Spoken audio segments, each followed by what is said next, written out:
Hi! Hello! Welcome to Praveena's kitchen. Hotel style అల్లం చట్నీ ఎలా తయారు చేయాలో చూసేద్దాం రండి. దీనికి కావాల్సిన పదార్థాలు సన్నగా తరిగిన అల్లం ముక్కలు, ధనియాలు, శనగపప్పు, మినపప్పు, జీలకర్ర, బెల్లం, ఉప్పు, ఎండుమిర్చి, చింతపండు.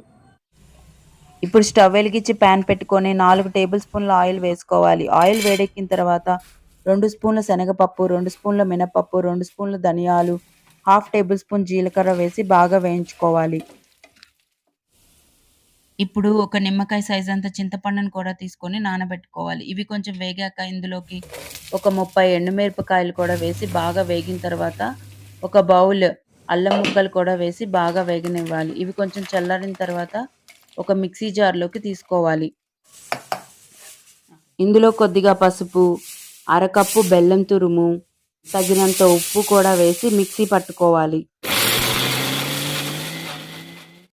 ఇది కొంచెం మెత్తగా మెదిగిన తర్వాత ఇందులోకి చింతపండును కూడా వేసేసుకొని మళ్ళీ మిక్సీ పట్టుకోవాలి.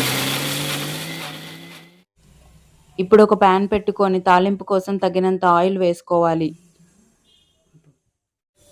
ఆయిల్ బాగా వేడెక్కిన తర్వాత ఇందులోకి జీలకర్ర, మినపప్పు, శనగపప్పు, అలాగే కరివేపాకు, ఇంకా 2 ఎండుమిర్చీలు కూడా తుంచి వేసేసుకోవాలి. ఇప్పుడు మిక్సీ జార్‌లో ఉన్న పచ్చడిని కూడా తీసి ఇందులోకి వేసేసుకొని 2 నిమిషాల పాటు వేయించి పక్కన పెట్టేసుకోవాలి. అంతేనండి, హోటల్ స్టైల్ అల్లం పచ్చడైతే రెడీ అయిపోయింది. సబ్స్క్రైబ్